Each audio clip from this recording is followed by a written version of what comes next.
Welcome back to Saturday Agenda. I'm Joe Pinion. Well, 35 years ago this week, the Soviet Union tried to cover up a massive nuclear disaster. But Ronald Reagan, he was no fool, and he came to the rescue. America's president helped uncover the Soviet Union's concealment and worked on a number of nuclear treaties to move us to a more peaceful future. Want to bring in Doug Weed, presidential historian, former advisor to President Bush, and the author of Inside Trump's White House.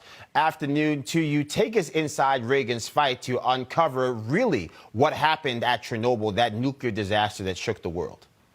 Yes, Reagan became very upset with the secrecy, the nature of communism, and he gave a speech in Tokyo at the G7 conference and said, "Why are you hiding this? Why won't you let our scientists in? This has gone beyond your borders. This is affecting Sweden and other countries." I could almost hear Reagan today take on communist China and the Wuhan virus. Right. Why are you doing this? Why does President Joe Biden not send in scientists now to Wuhan and let's find out what happened and how it spread? Why are we refinancing the WHO, and which backs China and speaks their message? Reagan was very frustrated.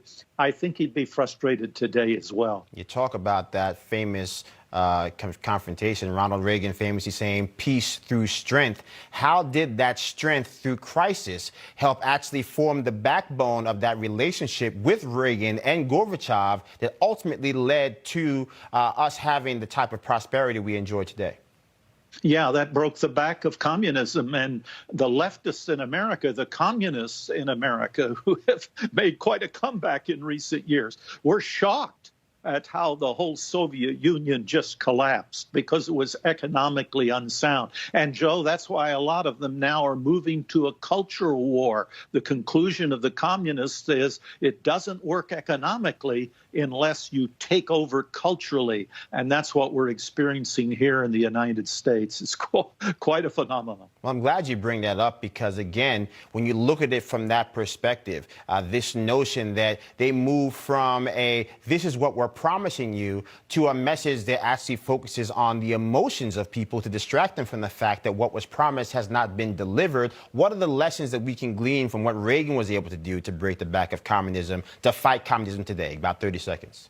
Well, he called communism, he said, you know, a communist, there's someone who reads Lenin and Marx. And you know, an anti-communist, that's someone who understands Lenin and Marx. He would be outraged at the universities that don't allow free speech. And he'd be saying to Joe Biden right now, go to the border, let the media go to the border. Quit hiding, open up society and let us see it and let us have free speech. All right, Doug Weed, always a pleasure, my friend. God bless you. Enjoy the rest of your weekend. We'll talk to you soon. Thanks, Joe.